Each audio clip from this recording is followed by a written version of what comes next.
তো প্রথমে আমরা পরিবেশ রসায়নে গেলাম, তো চলো শুরু করে দিই। তো প্রথমে এমসিকিউ একটু দেখো, যেখানে কি বলছে। প্রথমে বলছে যে বোলসম্যান ধ্রুবকের একক হলো কি, একক কি এটা। তো আচ্ছা, একককে যাওয়ার আগে আমরা একটু দেখি বোলসম্যান ধ্রুবকটা কি। অনেক টাইমে মান কিন্তু চলে আসে যে এটার মান কত। তো তুমি গ্যাস ধ্রুবক তো জানো যে গ্যাস ধ্রুবকের মান কি, এই যে আর। হ্যাঁ, এই আরকে তুমি যদি অ্যাভোগাড্রোর সংখ্যা এনে দিয়ে ভাগ করো, তাহলে তুমি যেটা পাবা সেটা হলো বোলসম্যান ধ্রুবক। ঠিক আছে, তাহলে আর এর আমরা মান জানি কত। আর এর মান হলো কত, আর এর মান আমরা জানি কত, যে 8.314। ঠিক আছে, 8.314 এটা হলো আর এর মান। ঠিক আছে, 8.314 জুল পার কেলভিন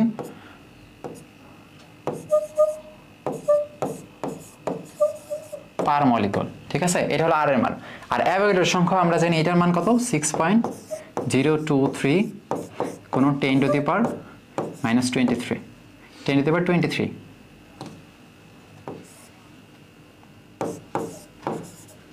এটা হলো অ্যাভোগাড্রোর সংখ্যক মান। ঠিক আছে, তো আমরা জানি নর্মালি এই যে এইটার কোনো একক থাকে না। ঠিক আছে, তবে এইটার একক অনেকেই আবার কি ধরে, মলিকুল ধরে, পার মলিকুল ধরে, পার মলিকুল। তো সেই অনুযায়ী যদি আমরা এই উপরে নিচে এই মলিকুল পার মলিকুল কাটা দেই, আর এই মানটা 8.314/6. এটা তাহলে 8 আইডা এটা দিয়ে ভাগ করলে দেখবো যে একটা মান আসে 1.38 গুণন এটা তো উপরে চলে যাবে, মানে 10 টু দি পাওয়ার -23। ঠিক আছে, আর এককটা কি হবে, জুল পার কেলভিন। ঠিক আছে, এইটা। তো এইটাই হলো অ্যাভোগাড্রোর সংখ্যক, এইটার হলো মান। ঠিক আছে, এইটাই হলো কি, এইটাই হলো তোমার মান। ঠিক আছে, এটা অনেক টাইমে আসে, কিন্তু তোমাদের বইয়ে এটা অনেক টাইমে কি দেওয়া আছে, তোমাদের বইয়ে দেখবা। তো সেই অনুযায়ী জুল পার কেলভিন এই মানটা হলো এই যে এইটা, অ্যান্সার আসতেছে এইটা। ঠিক আছে, জুল পার কেলভিন 1. আর যদি মানটা কখন আসে 1.38 গুণন 10 to the power -23 joule per kelvin. আমরা জানি তোমাদের বইয়ে কিন্তু এটা আছে, এটার দেওয়া আছে কি, joule per kelvin per molecule দেওয়া আছে। ঠিক আছে, সেই ক্ষেত্রে এই এনে যেটা অ্যাভোগাড্রোর সংখ্যক, এইটার মান এইটার কোনো একক করা ধরে নেই।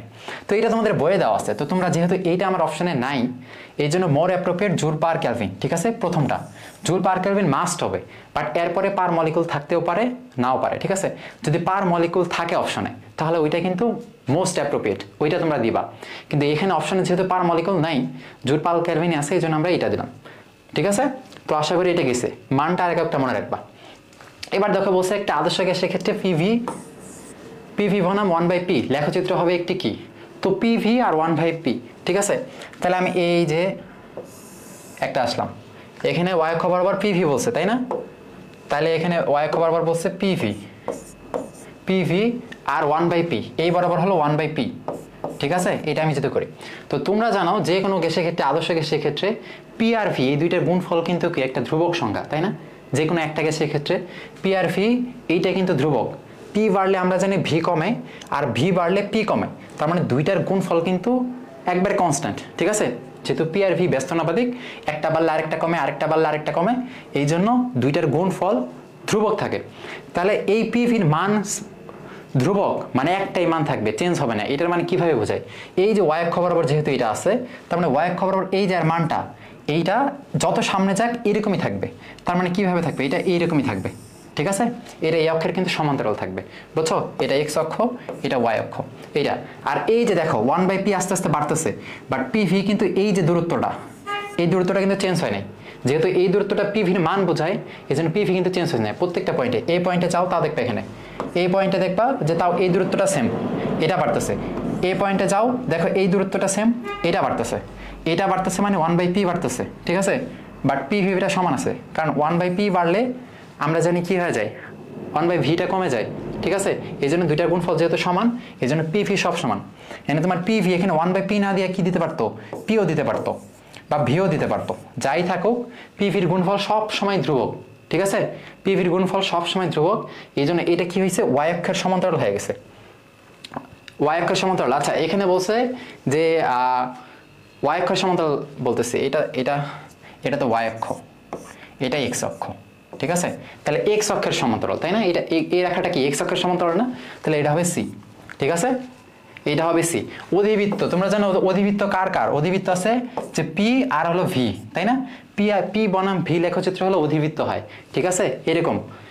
আর ছেদক সহ সমীকরণ বা ছেদক সহ সরল রেখা এটা হয় যে এই বরাবর যেটা থাকে, এই যে এই বরাবর, ঠিক আছে, গ্যাসের আয়তনের যেটা আছে এটা। আর মূল বিন্দুগামী সরল রেখা এটা কি? এটা হলো যদি চার্লসের সূত্র বলো, যেটা কি সমানুপাতিক, ঠিক আছে, পি বনাম কি টি, ভি ইন্টু কি পি, মানে যেগুলো সমানুপাতিক সূত্র সেগুলো মূল বিন্দুগামী হবে, ঠিক আছে, একটা পারলে আরেকটা বলবে। সমানুপাতিক গুলো মূল বিন্দুগামী, ব্যস্তানুপাতিক গুলো হলো অধিবৃত্ত, ঠিক আছে। আর আয়তন ছেদক সহ সরল রেখা ওটা হলো ওই আয়তনের ক্ষেত্রে যে কোনো ডিগ্রি তাপমাত্রায়। আরেকটা আছে একক চক্রের সরল রেখা, যেটা হবে তোমার কি যদি পিভি বলে, তাহলে এটা আশা করি তোমাদের বুঝছো। এরপরে আর দেখো যে -273°C তাপমাত্রায় নাইট্রোজেন গ্যাসের মোলার আয়তন কত? আমরা জানি যে কোনো গ্যাসের মোলার আয়তন বের করে একটা সূত্র আছে যে ভিটি ইকুয়াল কি 1 + T/273 ইন্টু ভি নট, ঠিক আছে। তাহলে যে কোনো এখানে ভিটি মানে কি, এটা একটা হলো তোমার সূত্র।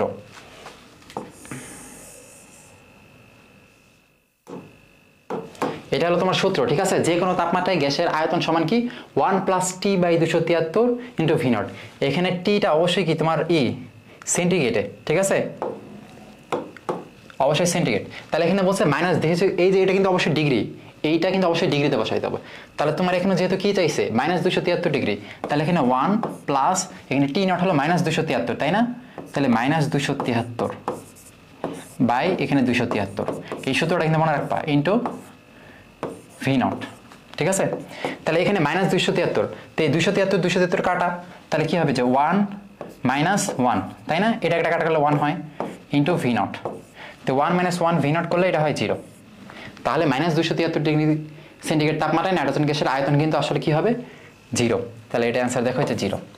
যে কোনো, শুধু নাইট্রোজেন না, যে কোনো গ্যাস তোমাদের দিতে পারে, যে কোনো গ্যাসেরই -273°C তাপমাত্রায় আয়তন 0 হয়।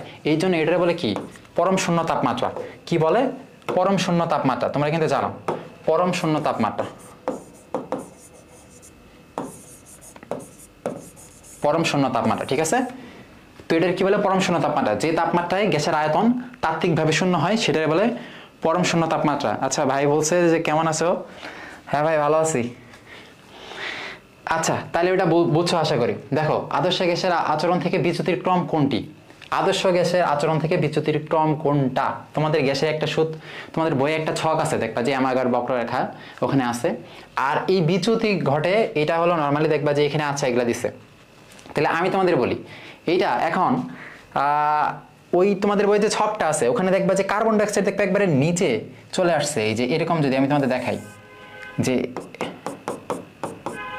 ঠিক আছে, ওখানে দেখবা যে কার্বন ডাইঅক্সাইড কিন্তু এইরকম করে আসে, এরকম করে আসে, এরকম করে গেছে, ঠিক আছে। আরেকটা গ্যাস এরকম করে গেছে, তারপর অনেক গ্যাসগুলো দেখবা যে এরকম গেছে, অনেক গ্যাসগুলো দেখবে এরকম গেছে। তাহলে যেইগুলো বেশি নিচে আছে এটা হলো কার্বন ডাইঅক্সাইড, তাই না? এটা হলো কি? এটা হলো কার্বন ডাইঅক্সাইড, এটা দেখবা নাইট্রোজেন, এটা দেখবা হাইড্রোজেন, এটা দেখবা হিলিয়াম। তাহলে যেই গ্যাসগুলো যত নিচে নামছে সেগুলো কিন্তু তত বক্র, মানে তত বিচ্যুতি হয়ে গেছে। আদর্শ গ্যাস কিন্তু এই যে এইটা, মানে এই সমান হওয়া লাগতো, এইটার সমান যদি ওরা যদি হইতে পারতো তাহলে কিন্তু আদর্শ গ্যাস হইতো, কিন্তু ওরা কিন্তু সমান হইতে পারে নাই, বেগে গেছে। ওরা কিন্তু সমান হইতে পারে নাই, বেগে গেছে, ঠিক আছে। তো এই জন্য ওরা কিন্তু বিচ্যুত হয়ে গেছে, বুঝছো কিনা? এই জন্য ওরা বিচ্যুত হয়ে গেছে,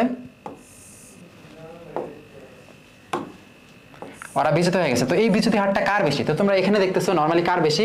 কার্বন ডাইঅক্সাইড, কিন্তু সে একবার নিচে চলে গেছে। কিন্তু এখানে অ্যামোনিয়া গ্যাসের তোমরা এটা দেখো নাই, ঠিক আছে।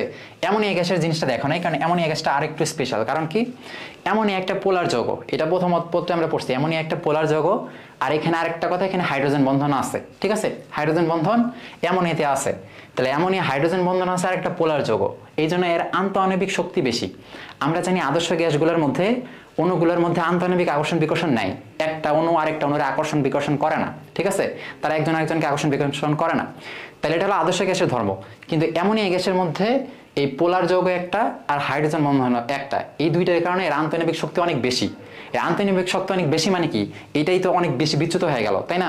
কারণ আদর্শ গ্যাসে থাকাই যাবে না আন্তঃনৈবিক আকর্ষণ বল, সেখানে অ্যামোনিয়ার অনেক বেশি, এই জন্য অ্যামোনিয়া সব থেকে বেশি বিচ্যুত হয়ে গেছে।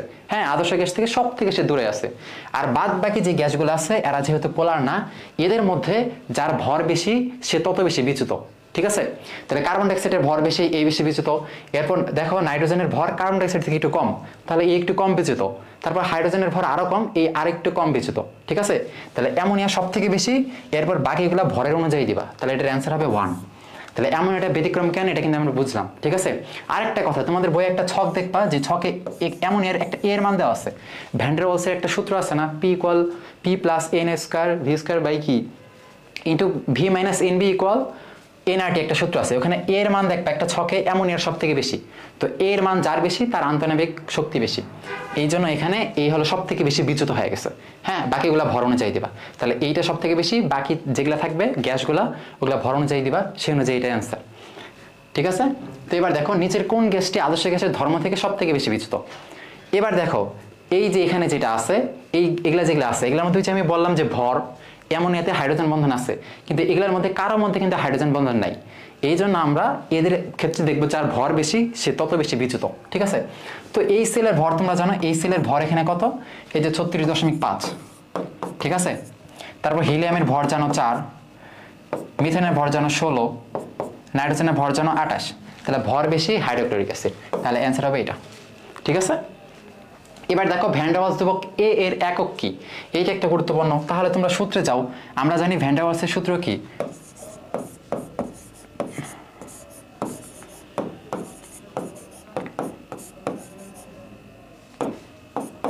ভ্যান ডার ওয়ালস সূত্র বা বাস্তব গ্যাসের যে সূত্রটা আছে, এটা কি আছে, P plus A N square by V square into কি V minus N B equal N R টি।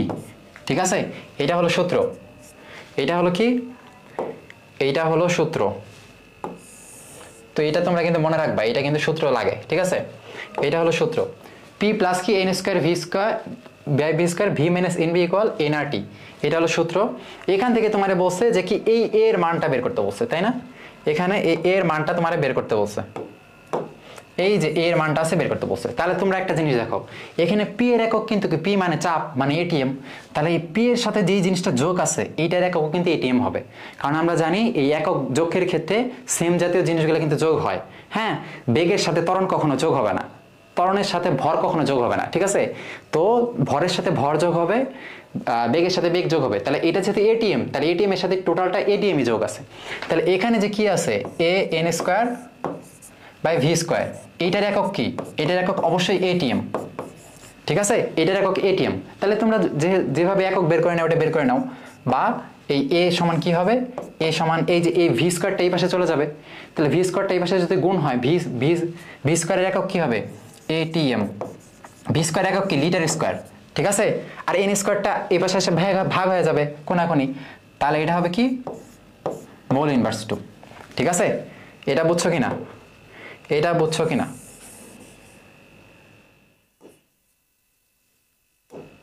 আশা করি এটা বুঝে গেছো। ঠিক আছে, তাহলে এর একক কি এটা, এন্ড তোমার যদি বলে বি এর একক, তাহলে কি হলো ATM litre square mole inverse 2। তাহলে দেখো কোনটা আছে, ATM litre square mole inverse 2, এই যে সবার লাস্টেরটা দেখো।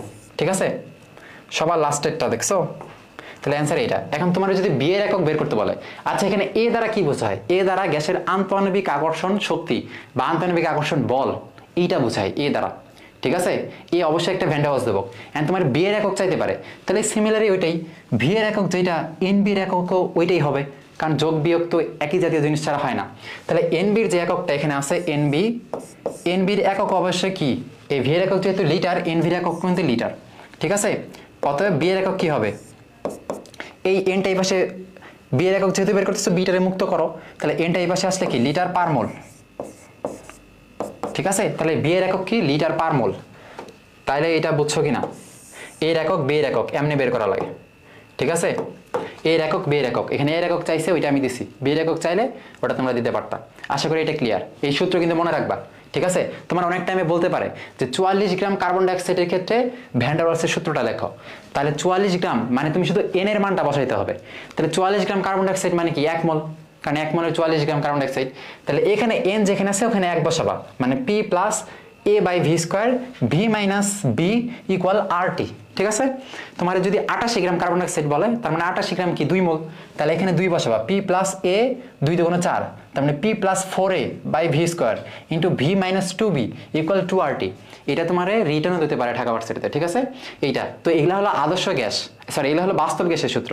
আর আদর্শ গ্যাসের সূত্র তোমরা জানো যে কি, আদর্শ গ্যাসের সূত্র আমরা কি জানি, পিভি ইকুয়াল এনআরটি। ঠিক আছে? আদর্শ গ্যাসের সূত্র আমরা কি জানি, পিভি ইকুয়াল এনআরটি,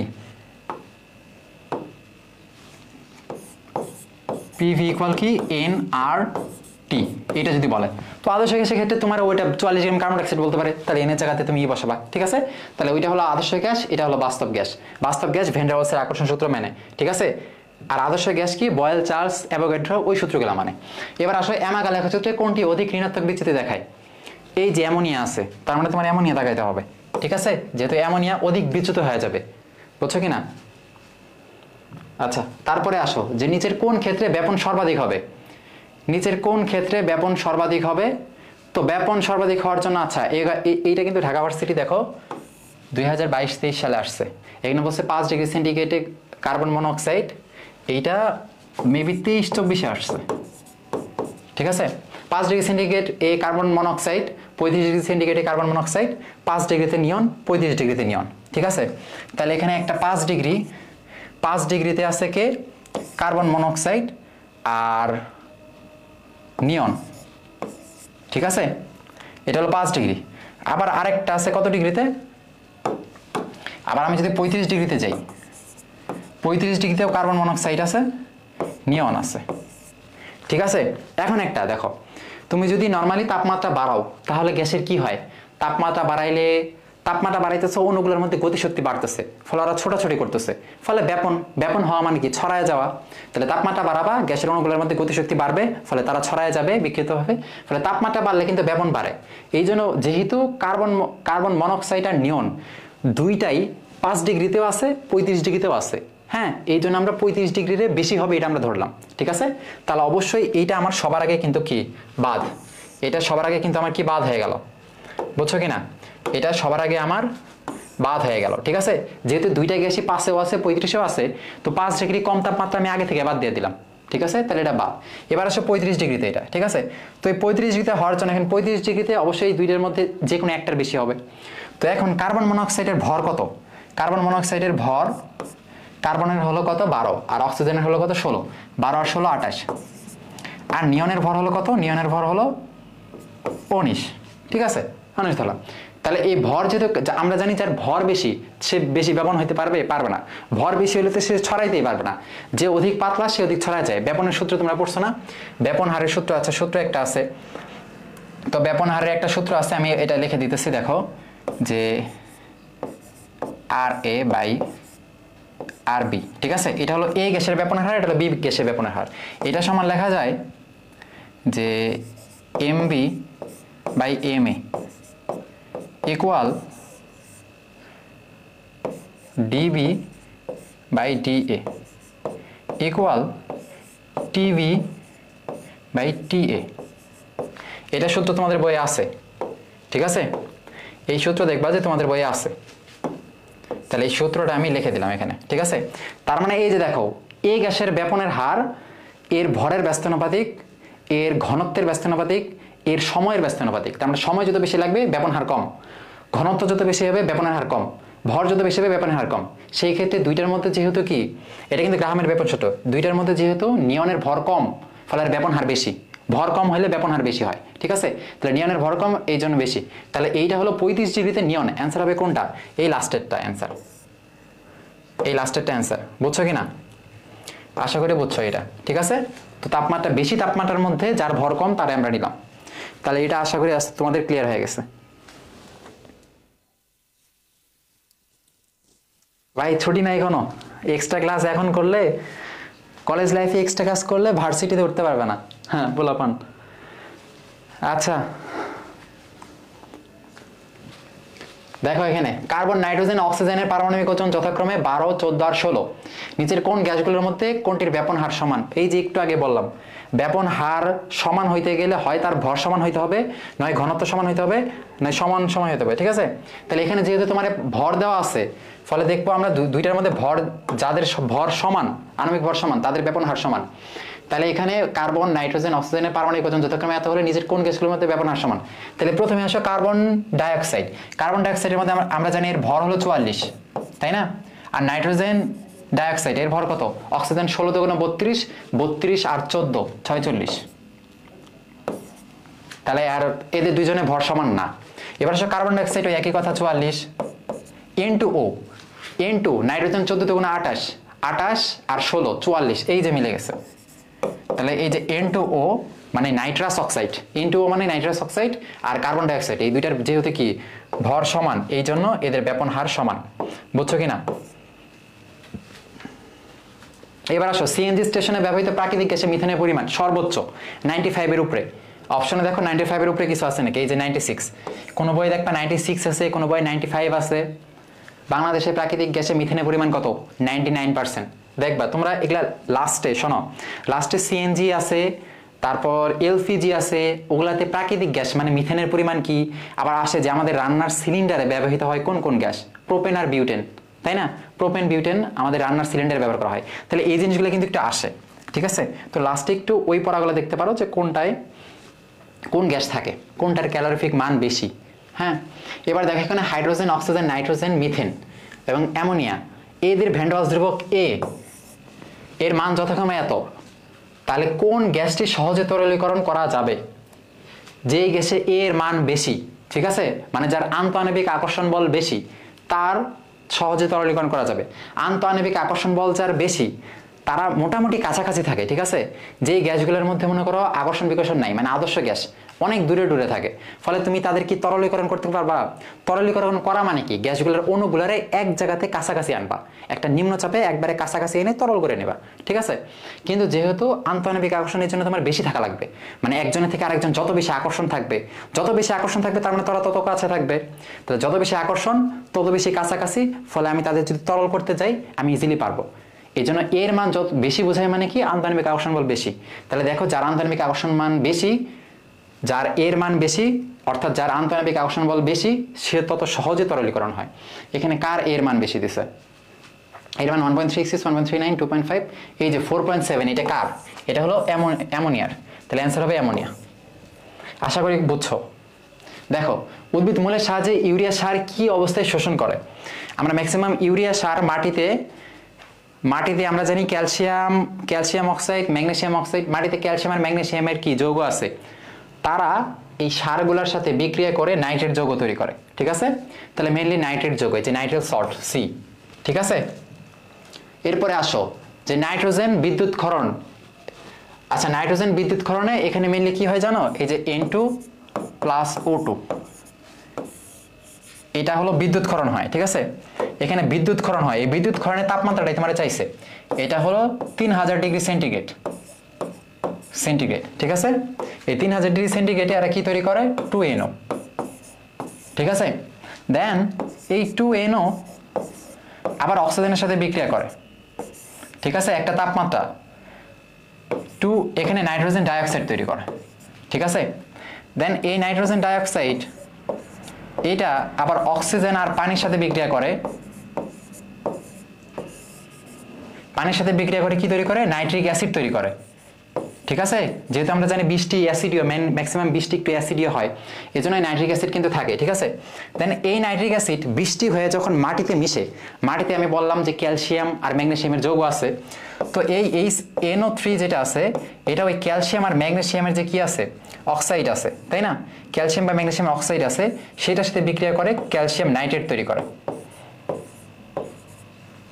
নাইট্রেট, ক্যালসিয়ামের 2, তার মানে এখানে 2, এই ক্যালসিয়াম নাইট্রেট, এইটাই হলো তোমার কি? সল্ট, এটাই হলো নাইট্রেট সল্ট, ঠিক আছে?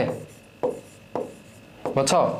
তাহলে এই যে এটা হলো বিদ্যুৎ ক্ষরণ, মানে আকাশে হইতেছে এইটা, দেন সাথে সাথে অক্সিজেনের সাথে বিক্রিয়া করে নাইট্রোজেন ডাইঅক্সাইড তৈরি করতেছে, যেটা অক্সিজেন আর পানি মানে বৃষ্টির পানির সাথে বিক্রিয়া করে এই অ্যাসিডটা তৈরি করতেছে। এই অ্যাসিডটা বৃষ্টির পানির সাথে নামে আসতেছে, তাই মাটির সাথে যে আমরা যে ইগুলা থাকে মাটির ক্যালসিয়াম আর এগুলা বিক্রিয়া করে কিন্তু এই নাইট্রেট সল্ট। এইটাও কিন্তু তোমাদের কিন্তু গুরুত্বপূর্ণ, বুঝছো কিনা? এইটাও কিন্তু কি গুরুত্বপূর্ণ, এই বিক্রিয়াগুলো একটু মনে রেখে আসে। তাহলে এটা যেহেতু 300 আর এটা মনে করো যে 60 থেকে 70 ডিগ্রি দেওয়া আছে হয়তো বয়, ঠিক আছে? তোমাদের কোনো বিক্রিয়া যদি তাপ মনে থাকে তোমরা কি করবা জানো? জাস্ট ওখানে এই যে এই সাইনটা দিবা। কোনো বিক্রিয়ার তাপ মনে নাও থাকতে পারে, তো এই সাইনটা দিবা। তো এটা আশা করি হয়ে গেছে। তো এবার দেখো কোনটি সেকেন্ডারি বায়ুদূষক পদার্থ? কোনো সমস্যা হলে জানাও, কোনো কিছু না বুঝলে। আচ্ছা, কোনটি সেকেন্ডারি বায়ুদূষক নয় বলছে, তার মানে প্রাইমারি বায়ুদূষক। সেকেন্ডারি বায়ুদূষকগুলো কি কি আছে দেখো। সেকেন্ডারি বায়ুদূষক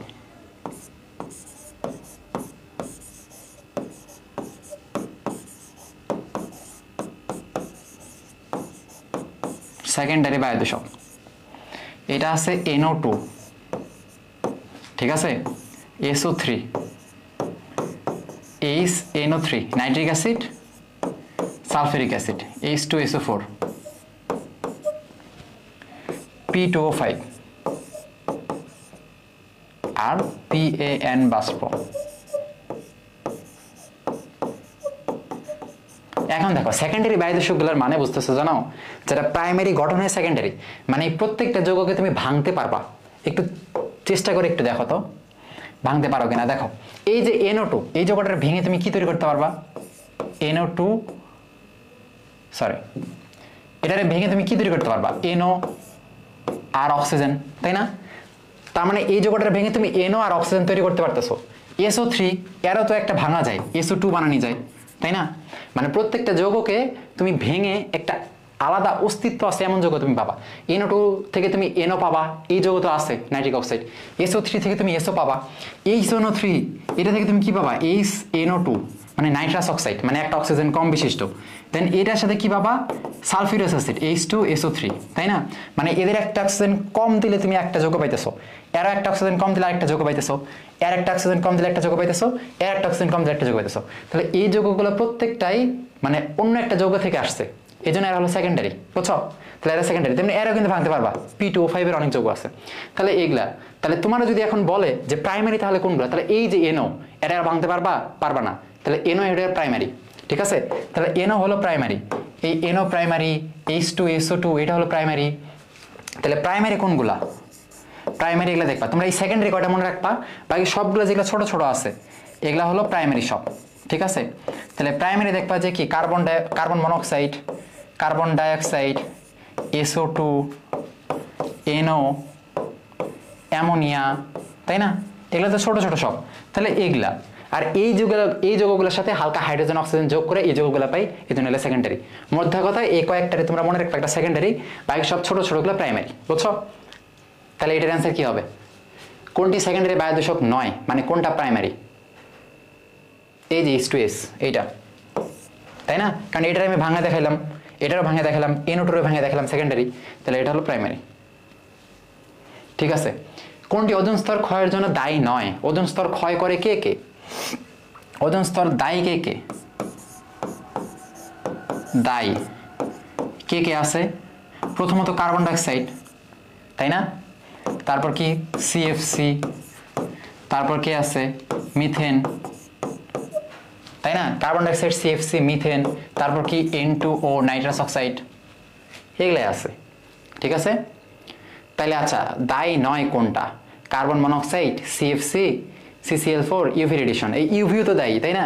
ইউভি তো কি করতেছে? ক্ষতি করতেছে, প্রোটেক্টিভলি ক্ষতি করছে। তাহলে এটার অ্যান্সার হবে যে কার্বন মনোক্সাইড, ঠিক আছে? কার্বন মনোক্সাইড, ঠিক আছে? CFC, CCl4 এটাও কিন্তু করতেছে, CCl4, ইউভি, এগুলো সবগুলাই কিন্তু দায়ী, ঠিক আছে? তাহলে দায়ী না হলো কার্বন মনোক্সাইড। আচ্ছা, এরপর ফ্রিয়ন 114 এর সংকেত কোনটা? আচ্ছা, এই ধরনের সংকেত যদি আসে, এই সংকেত বের করার একটা সহজ সূত্র আছে। তাহলে দেখো এই যে 114 বলছে, 114 এর সাথে 90 যোগ করো, তাহলে যেটা থাকবে ওর সাথে 90 যোগ করলে 204 পাবা, তাই না? এই 204 পাইছো। এই যে এই প্রথমটা হলো কার্বন সংখ্যা, 2 নাম্বারটা হলো হাইড্রোজেন, 3 নাম্বারটা হলো ফ্লোরিন। বুঝছো কিনা? তাহলে জাস্ট 90 যোগ করে যে সংখ্যাটা পাবা, প্রথমটা কার্বন, 2 নাম্বারটা হাইড্রোজেন, 3 নাম্বারটা ফ্লোরিন। তাহলে এই যে এনে কার্বন, তাহলে কার্বন সংখ্যা হবে 2টা, তাই না? তাহলে কার্বন সংখ্যা হবে কয়টা? 2টা। তাহলে এই যেহেতু 2টা কার্বন, কার্বন কার্বন নিজেদের মধ্যে বন্ধন থাকবে, এই জন্য একটা কার্বন, এই জন্য একটা কার্বন আমি দিয়ে দিলাম। ঠিক আছে, 2টা কার্বন দিয়ে দিলাম। এবার হাইড্রোজেন একটাও থাকবে না, ঠিক আছে? আর ফ্লোরিন থাকবে 4টা। তাহলে 4টা ফ্লোরিন আমি এর কাছে 2টা ফ্লোরিন দিয়ে দিলাম, এর কাছে 2টা ফ্লোরিন দিয়ে দিলাম, তাই না? আর এদের মাঝখানে তো আমি একটা বন্ধন দিয়ে দিলাম। তাহলে এই কার্বনে 2টা ফ্লোরিন, তাহলে 2টা কার্বন আর 4টা ফ্লোরিন পাইছি। যেহেতু কার্বন আছে 2টা, এই জন্য এরে 2টা ফ্লোরিন দিলাম, এরে 2টা ফ্লোরিন দিলাম। আর কার্বন কার্বন তো নিজেদের যুক্ত থাকা লাগবে, এইটা। তাহলে এই কার্বনের হাত কিন্তু 4টা, তো তার তো 3টা হাত পূরণ হয়েছে, কারণ 2 হাতে 2টা ফ্লোরিন আর 1 হাতে এই কার্বনের সাথে বন্ধন। তাহলে আর একটা হাত ফাঁকা। তাহলে ওই একটা হাতে আমি কি দেবো? পরে একটা হাতে এরে একটা আমি ক্লোরিন দিব, এরও একটা হাত ফাঁকা, এরও আমি একটা ক্লোরিন দেবো। মনে রাখবা কার্বনের অবশিষ্ট হাত আমার ক্লোরিন দিয়ে পূরণ করা লাগবে। তাহলে আসলে যৌগটা কি হইলো আমার? যৌগটা হইলে দেখো CClF2, তাই না? আবার CClF2। তাহলে অপশনে দেখো এটা কই আছে? এই যে প্রথমটাই, ঠিক আছে? তাহলে অ্যান্সার হবে এইটা। তোমার যদি ওই যৌগ দেয়, ওই যৌগ দিয়ে যদি বলে এটা বের করো, তখন কেমনে বের করবা? কার্বন, হাইড্রোজেন আর ফ্লোরিনের সংখ্যা হিসাব করবা। এখানে কার্বন দেখো কয়টা? 2টা। আচ্ছা, এই নিচেরটা দেখো, এর আমি ওইরকম একটা সংকেত বের করতেছি। এখানে কার্বন কয়টা আছে?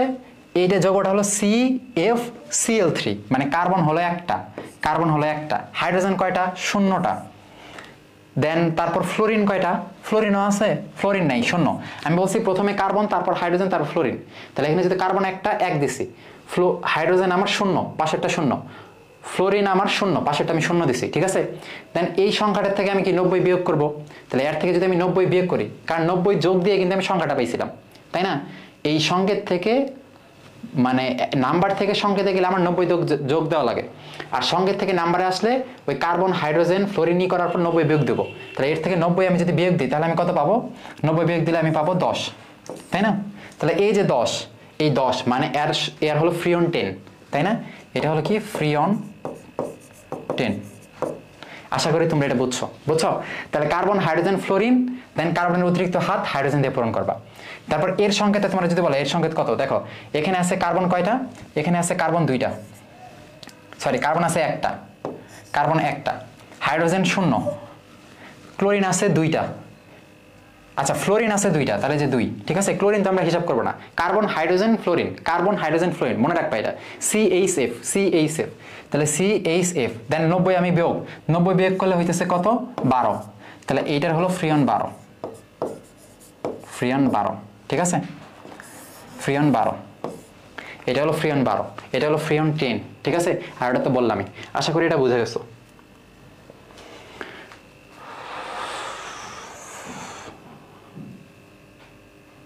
তাহলে এটার অ্যান্সার কোনটা? এটার অ্যান্সার কিন্তু এইটা, ঠিক আছে? এইটা। আচ্ছা, কোনটি অ্যাসিড বৃষ্টি সৃষ্টির সাথে সংশ্লিষ্ট নয়? অ্যাসিড বৃষ্টি সৃষ্টি করে কে কে? অ্যাসিড বৃষ্টি সৃষ্টি করে কে কে? অ্যাসিড বৃষ্টি সৃষ্টি করে দেখো NO2, SO2, ঠিক আছে? এই দুইটা অ্যাসিড বৃষ্টি বলছে, তার মানে বৃষ্টির মধ্যে অ্যাসিড থাকবে। অ্যাসিড বৃষ্টিতে কোন কোন অ্যাসিড থাকে? অ্যাসিড বৃষ্টি, ঠিক আছে? কোন কোন অ্যাসিড থাকবে? অ্যাসিড বৃষ্টিতে কোন কোন অ্যাসিড থাকবে? অ্যাসিড থাকবে হলো কি? Nitric acid, sulphurous acid, sulphuric acid, ঠিক আছে? Nitrous acid, sulphuric acid, sulphuric acid, এরা হলো অ্যাসিড বৃষ্টিতে থাকে। আর এরা আসে কোন, কেমনে আসে? ওই যে নাইট্রোজেন ডাইঅক্সাইড আর সালফার ডাইঅক্সাইড, এটা। তাহলে বলছে অ্যাসিড বৃষ্টি সৃষ্টির সাথে সংশ্লিষ্ট নয়। SO2 আমরা জানি দায়ী, SO3ও কিন্তু দায়ী, SO3ও দায়ী, ঠিক আছে? NO2ও দায়ী, কিন্তু এই যে কার্বন দায়ী না। তাহলে অ্যান্সার হবে কার্বন ডাইঅক্সাইড, এটা দায়ী না অ্যাসিড বৃষ্টির জন্য, ঠিক আছে? সে গ্রিন হাউস, কার্বন ডাইঅক্সাইড কিন্তু গ্রিন হাউস বা বৈশ্বিক উষ্ণতা এটার জন্য দায়ী, কিন্তু অ্যাসিড বৃষ্টি সৃষ্টির জন্য দায়ী সালফার আর নাইট্রোজেন অক্সাইড। কি বললাম? সালফার আর নাইট্রোজেন অক্সাইড, মানে SO2, SO3, NO2, শেষ। নিচের কোনটি লুইস অ্যাসিড? এই যে দেখো, এবার আসো লুইস অ্যাসিড। লুইস অ্যাসিড কেমনে চিনবা? লুইস অ্যাসিড হলো, আমরা জানি লুইস তত্ত্ব অনুযায়ী যে হাইড্রোজেন গ্রহণ করে যে ইলেকট্রন গ্রহণ করে সেই লুইস অ্যাসিড। লুইস অ্যাসিড কি করে? ইলেকট্রন গ্রহণ। ঠিক আছে, তাহলে লুইস ক্ষার কি করবে? ইলেকট্রন ত্যাগ। তাহলে লুইস অ্যাসিড ইলেকট্রন গ্রহণ করে, তাহলে কোন যৌগটা ইলেকট্রন গ্রহণ করবে? যার ইলেকট্রনে ঘাটতি আছে সে। তাহলে এখানে ইলেকট্রনে ঘাটতি আছে কার?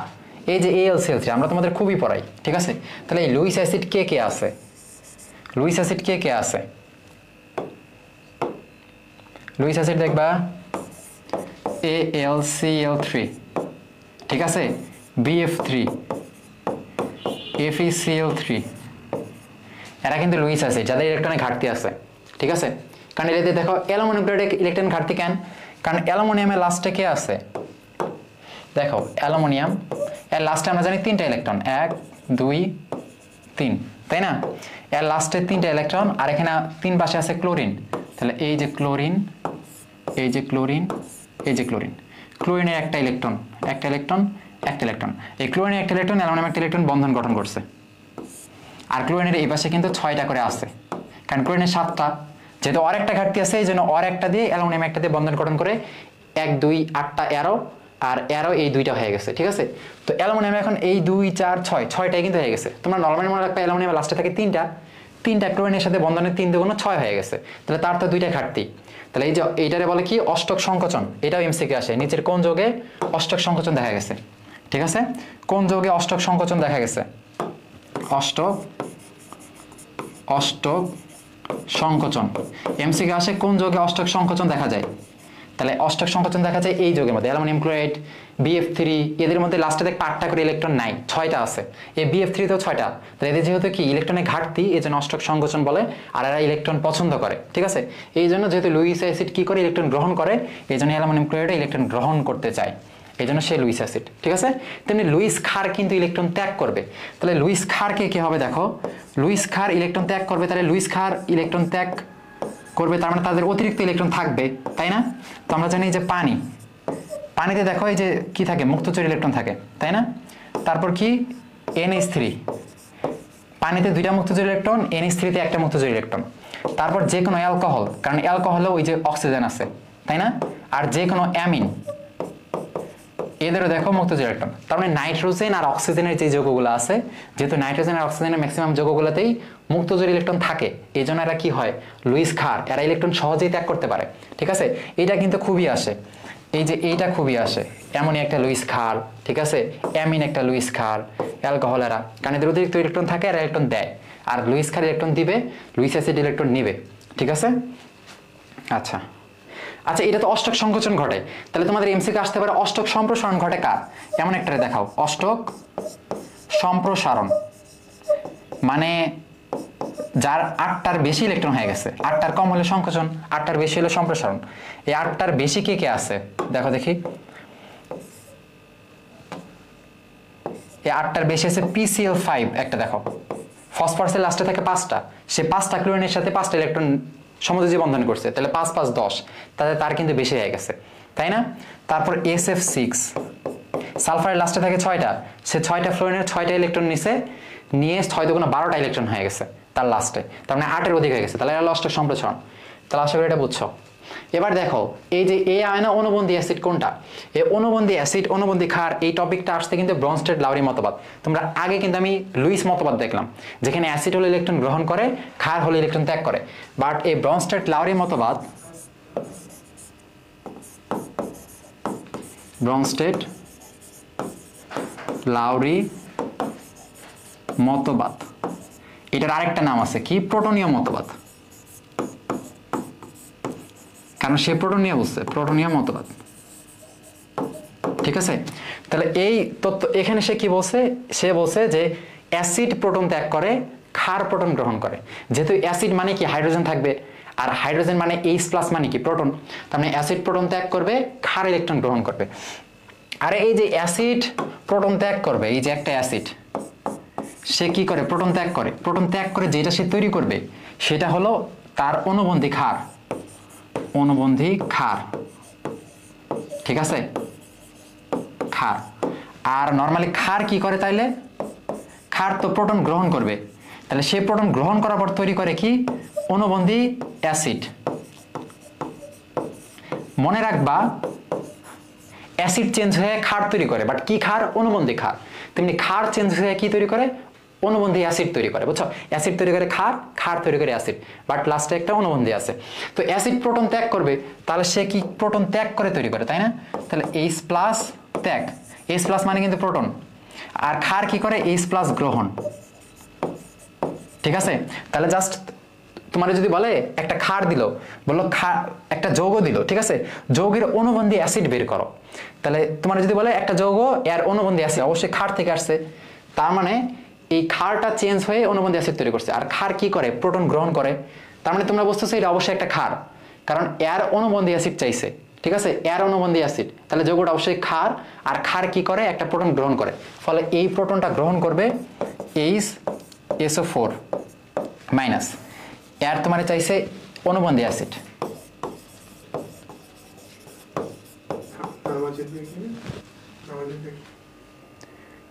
আচ্ছা একটু শেষ করে দিচ্ছি। তাহলে এই যে এর অনুবন্ধী অ্যাসিড চাইছে, তার মানে এই যৌগটা চেঞ্জ হয়ে অনুবন্ধী অ্যাসিড তৈরি করবে। আর আমি বলছি তোমাদের ক্ষার তৈরি করে অনুবন্ধী অ্যাসিড, আর অ্যাসিড তৈরি করে অনুবন্ধী ক্ষার, তাহলে যৌগটা অবশ্যই কি? ক্ষার।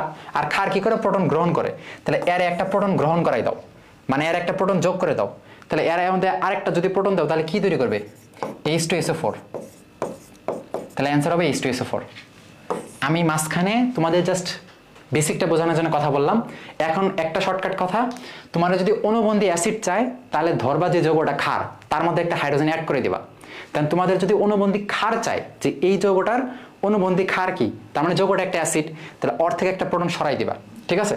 তাহলে আমি তোমার যদি বলি এখন যে পানি H2O, এই যৌগটার অনুবন্ধী অ্যাসিড, অনু অ্যাসিড কি হবে? এই যৌগটার অনুবন্ধী অ্যাসিড চাইছে, তাহলে যৌগটা কি? একটা ক্ষার। ক্ষার কি করে? প্রোটন গ্রহণ করে, তাহলে একটা প্রোটন গ্রহণ করাই দাও, মানে একটা হাইড্রোজেন যোগ করলে কি পাবা? H3O+, বুঝছো? তেমনি আমি যদি কি চাই? এর অনুবন্ধী অ্যাসিড চাই, এই অনুবন্ধী ক্ষার চাই, অনুবন্ধী ক্ষার, এর অনুবন্ধী ক্ষার, তাহলে যৌগটা কি? একটা অ্যাসিড, তাহলে অ্যাসিড কি করে? প্রোটন ত্যাগ করে, তাহলে আর একটা প্রোটন ত্যাগ করাই দাও, ওর থেকে একটা প্রোটন সরাই দাও, তাহলে কি হবে? OH-। ঠিক আছে, বুঝছো? তাহলে অনুবন্ধী অ্যাসিড চাইলে যৌগটা একটা ক্ষার, আর একটা প্রোটন যোগ করে দাও। অনুবন্ধী অ্যাসিড চাইছে, আর একটা হাইড্রোজেন যোগ করে দাও। অনুবন্ধী ক্ষার চাইছে, ওর থেকে একটা হাইড্রোজেন সরাই দাও, তাহলে এটা পারবা। দেখো পানি কিন্তু অনুবন্ধী অ্যাসিডও তৈরি করে, অনুবন্ধী ক্ষারও তৈরি করে, তার মানে পানি প্রোটন ত্যাগও করে, পানি প্রোটন গ্রহণ করে, তাহলে এইটা হলো একটা কি? এটা একটা উভধর্মী যৌগ, বুঝছো? তাহলে এরকম উভধর্মী যৌগ কে কে আছে? এই যেখানে বলছে অ্যাসিড ক্ষার উভয় হিসেবে কাজ করে, এরা হলো উভধর্মী। শোনো, উভধর্মী চিনবা কেমনে? নর্মালি পানি তো একটা আছেই, পানি একটা আছেই H2O, এছাড়াও HSO4 মাইনাস হবে। কেন? দেখো এর একটা মাইনাস আয়ন আছে, তার মানে সে একটা প্রোটন H+ গ্রহণ করতে পারবে, তাই না? H+ গ্রহণ করে চার্জটা নিরপেক্ষ করবে, তাহলে সে একটা প্রোটন গ্রহণও করতে পারে, আবার তার একটা কিন্তু প্রোটন এক্সট্রা আছে, সে ত্যাগও করতে পারে, তাহলে উভধর্মী, তাই না? যদি আমি SO4 2- বলি, এ কি পারবে? না, সে একটা প্রোটন গ্রহণ করতে পারবে, একটা H+ নিতে পারবে, বাট H+ ত্যাগ করতে পারবে, তার মধ্যে তো কোনো হাইড্রোজেনই নেই, তাহলে সে একটা প্রোটন ত্যাগ করতে পারবে না, তার মানে সে শুধু প্রোটন গ্রহণ করতে পারবে। আর প্রোটন গ্রহণ করে কে? ক্ষার, তার মানে এই একটা শুধু ক্ষার হিসেবে কাজ করে, ঠিক আছে? তেমনি দেখো NH3, এই NH3 সে কি করে? একটা হাইড্রোজেন গ্রহণ করে, কখনো কিন্তু সে NH2 তৈরি করতে পারে না, তার মানে সে NH2 কোনো যৌগ দেখছো তোমরা? বাস্তবে NH2 কোনো যৌগ হয় না, একটা আয়ন হয়, তাহলে NH2 যৌগ হবে না, কিন্তু সে NH4 অ্যামোনিয়াম আয়ন তৈরি করতে পারে। কেমনে? একটা হাইড্রোজেন গ্রহণ করে, ঠিক আছে? তো একটা হাইড্রোজেন গ্রহণ করে যেহেতু এটা তৈরি করতে পারে, আর হাইড্রোজেন বা প্রোটন গ্রহণ করে কি? ক্ষার, তাহলে এই অবশ্যই ক্ষার, বুঝছো? তাহলে অবশ্যই ক্ষার। তাহলে জাস্ট যদি অ্যাসিড ক্ষার উভয় বলে, দেখবে একটা মাইনাস চার্জ আছে, আরেকটা অতিরিক্ত হাইড্রোজেন আছে, তাহলে এখানে উভয় অ্যাসিড ক্ষার উভয় হিসেবে কাজ করে কোনটা? তাহলে এই যে আমার কথা মতো এই যে এইটাই দেখো, একটা মাইনাস আয়ন আছে, মানে H+ নিতে পারবে, আবার একটা অতিরিক্ত হাইড্রোজেন আছে, শেষ। এই যে এই দেখো, এই কি তৈরি করতে পারবে? এই আর হাইড্রোজেন নিতেই পারবে না, এর একটা হাইড্রোজেন ত্যাগ করতে হবে, তাহলে সে অবশ্যই কি? হাইড্রোজেন ত্যাগ করতে হবে, নিতে পারবে না, তার মানে সে অবশ্যই অ্যাসিড, ঠিক আছে? তেমনি অ্যামোনিয়াম আয়ন, সেও কিন্তু একটা হাইড্রোজেন অলরেডি নিয়ে প্লাস তৈরি করছে, সে কিন্তু আর নিতে পারবে না, তাই না? কারণ NH3 থেকেই তো এটা তৈরি করছে, H+ নিয়ে, তাহলে সে অলরেডি নিছে, সে আর নিতে পারবে না, ত্যাগ করতে হবে, ফলে সে কিন্তু একটা অ্যাসিড, আমরা অনুবন্ধী অ্যাসিড বলে, তাই না? তেমনি এই যৌগটা সে একটা হাইড্রোজেন ত্যাগ করতে পারবে, সে নিতে পারবে না, তার মানে সে শুধু অ্যাসিড। তাহলে এই হলো অ্যাসিড ক্ষার উভয়।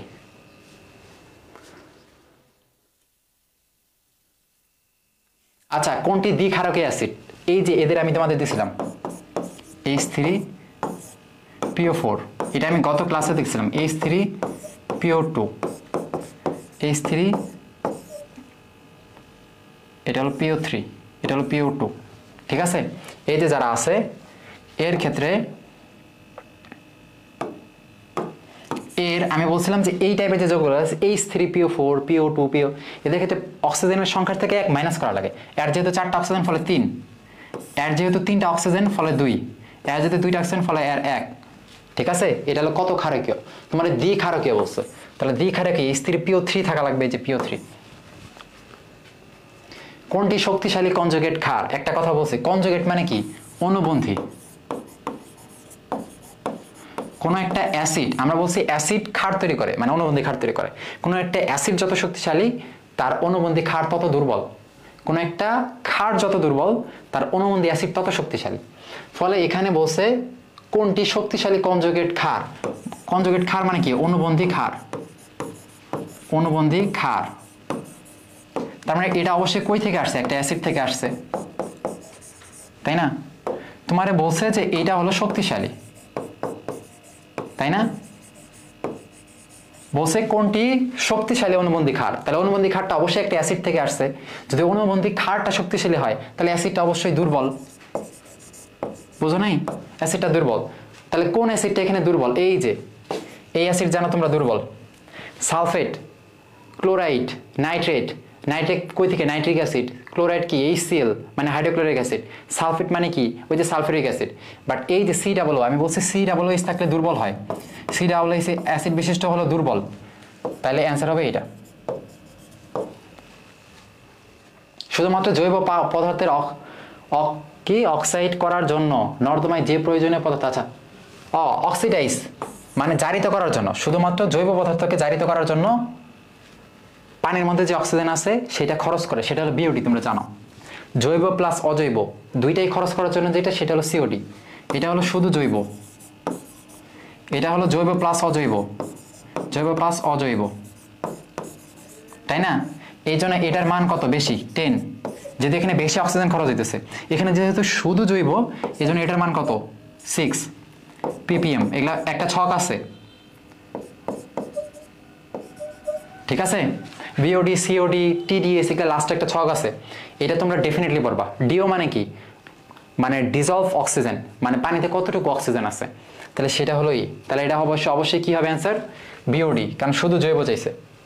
কোন ধরনের দূষক পানির DO মান মাত্রা কমায়? পানির DO মান কমাবে মানে পানিতে অক্সিজেন কমাবে। পানিতে অক্সিজেন কমাবে কোন ধরনের? অজৈব দূষক, জৈব দূষক, তেজস্ক্রিয় দূষক, বস্তুকণা। শোনো, পানিতে তুমি এক কাজ করছো, কাঁচা পাতাটা দিয়ে দিছো, তাই না? গাছ থেকে মানে কাঁচা পাতাটা আছে, ওগুলা জৈব জিনিসগুলো পুকুরে দিয়ে দিছো, ওই জিনিসগুলো আস্তে আস্তে পচবে। তো ওগুলো পচে কেন কও তো? কারণ ওখানে জারিত হয়। তো এই পচার জন্য বা জারিত হওয়ার জন্য পানির মধ্যে যে অক্সিজেনগুলো থাকে সেগুলো কিন্তু খরচ হয়, ঠিক আছে?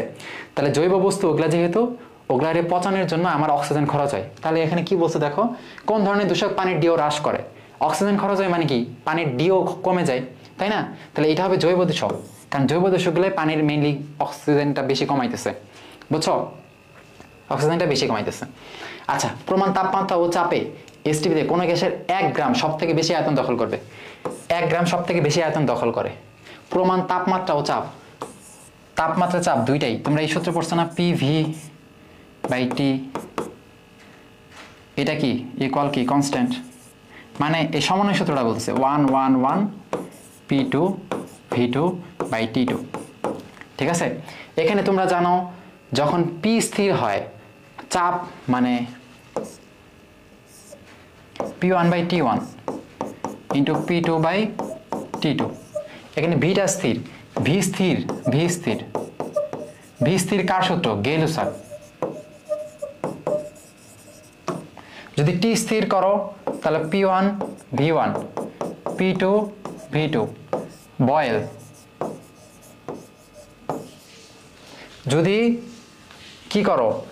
চাপ স্থির করো, মানে V1/T1, V2/T2, তখন কার সূত্র হয়? চার্লস। আর আরেকটা সূত্র আছে, অ্যাভোগাড্রোর সূত্র, ঠিক আছে? ওইটা যখন তোমার এই দুইটাই উপরের দুইটাই কি কনস্ট্যান্ট থাকবে, তখন সে বলছে যে আয়তন মোল সংখ্যার সমানুপাতিক। আয়তন কি মোল সংখ্যার সমানুপাতিক। এটা হলো কার সূত্র? এটা হলো অ্যাভোগাড্রো।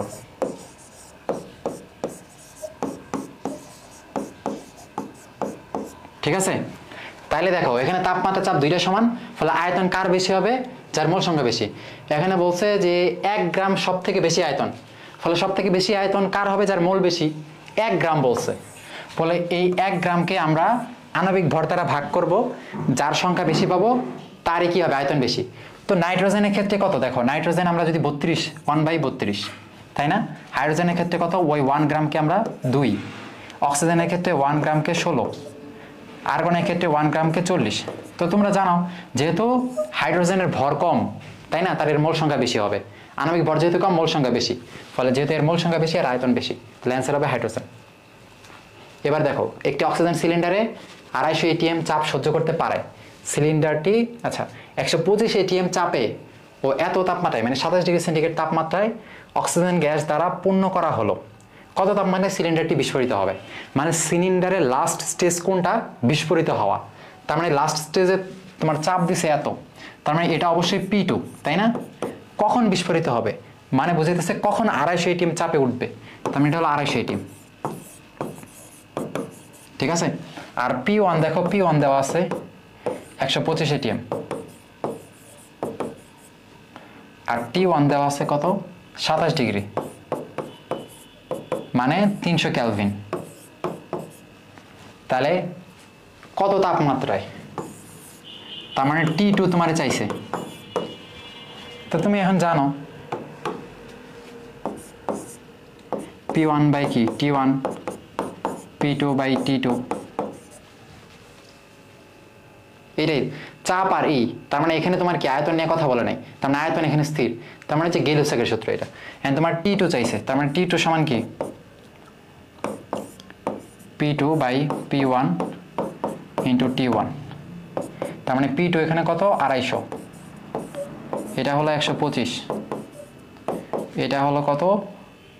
300, ফলে এটাতে ভাগ করলে 2, 600 কেলভিন। 600 কেলভিন, 600 কেলভিন আছে? 600 কেলভিন নাই, তাহলে এটা ডিগ্রি করো। 600 থেকে 273 বাদ দাও, তাহলে 327 ডিগ্রি। 327 আছে? আছে, এই যে এটা অ্যান্সার। আশা করি বুঝছো। একটা নির্দিষ্ট ভরের গ্যাসের চাপ অর্ধেক, চাপ অর্ধেক, তার মানে কি বোঝাইতেছে? P2 ইকুয়াল কি? P1/2 ও তাপমাত্রা দ্বিগুণ, মানে T2 সমান কি? 2T1 বৃদ্ধি করা হলো। আয়তন কত হবে? তাহলে চাপ, আয়তন, তাপমাত্রা তিনটাই চেঞ্জ করছে, মানে সমন্বয় সূত্র, মানে P1 V1/T1 equal P2 V2/T2, তাই না?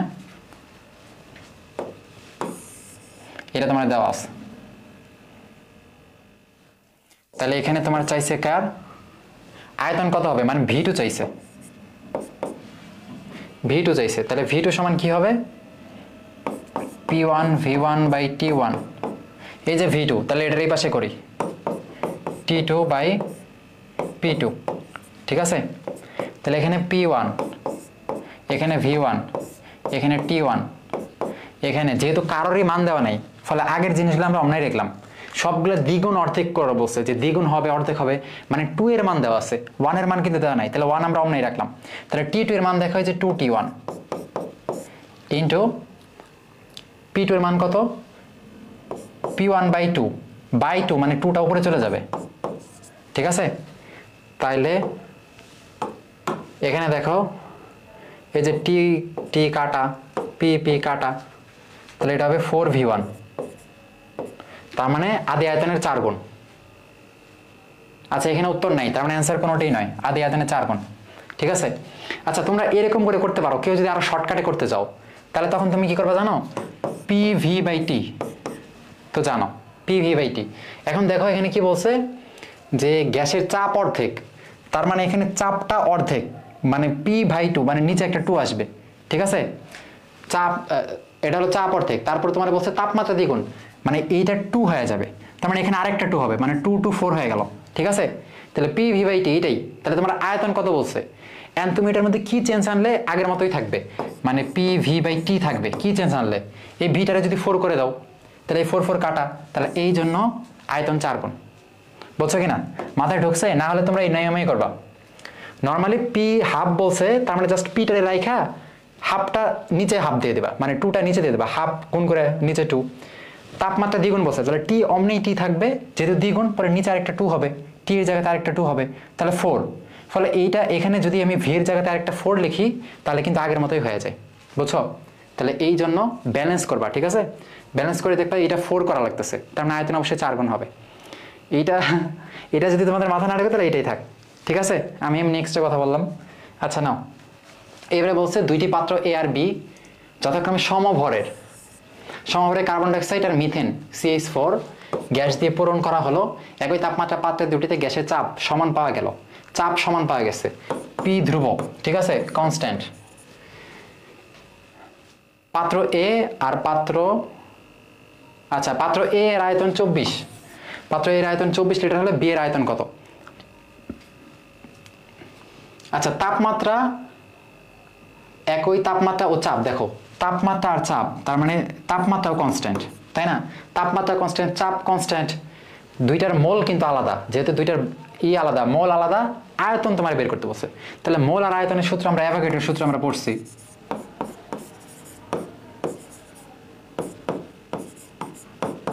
তাই না? কি VA বাই কি VV equal NA by NB। যখন দেখবা দুইটার মোল আলাদা হইতেছে আর দুইটার পি আর টি মানে চাপ আর তাপমাত্রা দুইটার সমান, তার মানে আয়তন, ওই যে তোমরা এই সূত্র থেকে এক কথায় PV ইকুয়াল NRT। ঠিক আছে না? দেখো এখানে পি কনস্ট্যান্ট হইতেছে, টি কনস্ট্যান্ট হইতেছে, শুধুমাত্র ভিটা চেঞ্জ, তাই না? ভি আর এন চেঞ্জ, ভি চেঞ্জ আর এন চেঞ্জ, তাহলে দুইটাতে সমানুপাতিক, তাই না? আর পি আর ভি তো বয়েলের সূত্র, পি আর টি তোমার কি পি আর টি গেজ-লুসাকের সূত্র, ভি আর টি চার্লসের সূত্র, মানে যে কোনো দুইটা, এখান থেকে কিন্তু 4টা সূত্র পাওয়া যায়, 4টা সূত্র, তাই না? তোমরা এটা জানো যে এই সূত্রগুলাই আসছে। তাহলে এটা যেহেতু হবে, তোমার বলছে এর আয়তন দেওয়া আছে, তাহলে এর আয়তন কত? 24। ভির আয়তন বের করতে হবে। তো এ গ্যাসের ভর কত? এ গ্যাস হলো কার্বন ডাইঅক্সাইড, এই দুইটাই সমান ভর আছে, তাই না? তাহলে আমি ধরলাম এদের ভর আছে x গ্রাম, তাই না? ধরলাম ভর দুইটা যেহেতু সমান, ভর কাটাকাটি চলে যাবে যেহেতু, বুঝছো? তাহলে এর যেহেতু কার্বন ডাইঅক্সাইডে, ফলে x ভাগ 44 কার্বন ডাইঅক্সাইড ভর দিয়ে ভাগ ইন্টু বি গ্যাস আছে কোনটা? CH4 মিথেন, তাহলে x ভাগ 16, বুঝছো? তাহলে এইটা যদি হয় তাহলে এই x কাটা, এই 16টা উপরে চলে যাবে, ফলে কি উপরে 16 নিচে 44। ঠিক আছে, আর এটা হলো তোমার 24 ভাগ ভিভি। অতএব এই ভিভি সমান কি হবে? 44 ভাগ 16 ইন্টু 24। ঠিক আছে, 44 ভাগ 16 ইন্টু 24, এটা কত হয়? 8 দিয়ে ভাগ করলে 3 8 24, 3 8 দিয়ে ভাগ করলে 2, এই 2 দিয়ে ভাগ করলে 22। ঠিক আছে, 3 22 কত? 66। এই যে আনসার, এটা আশা করি বুঝছো। নিচের কোন বস্তুর জন্য একই আয়তনে পাত্রে একই তাপমাত্রা সর্বোচ্চ চাপ হবে? চাপ সর্বোচ্চ হবে, দেখো একই আয়তন একই তাপমাত্রা, ঠিক আছে? এই যে PV ইকুয়াল কি NRT, এখানে কি কি বলছে? এটাও একই, এটাও একই, তাহলে P সমানুপাতিক কি N, তাই না? P সমানুপাতিক N, ফলে চাপ বেশি হবে কার? যার মোল বেশি, বুঝছো কিনা? তার মোল বেশি, আর তো সবসময় কনস্ট্যান্ট, তাহলে P আর N সবসময় ধ্রুবক, তাহলে মোল যার বেশি তার চাপ বেশি। দেখো কার মোল বেশি?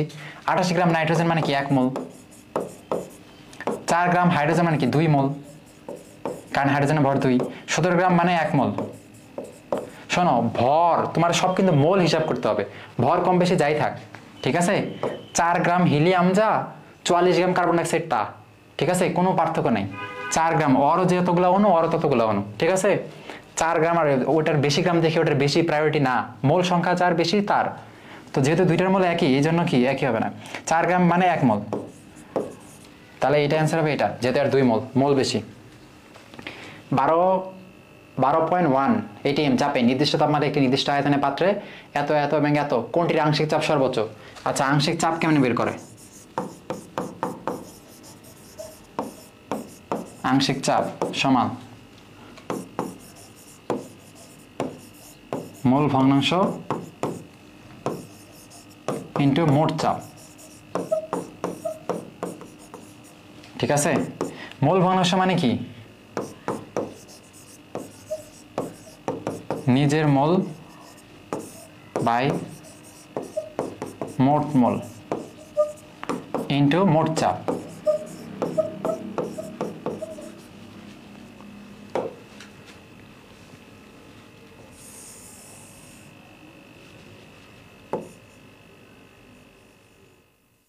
ঠিক আছে, তাহলে আংশিক চাপ সমান মোল ভগ্নাংশ ইনটু মোট চাপ।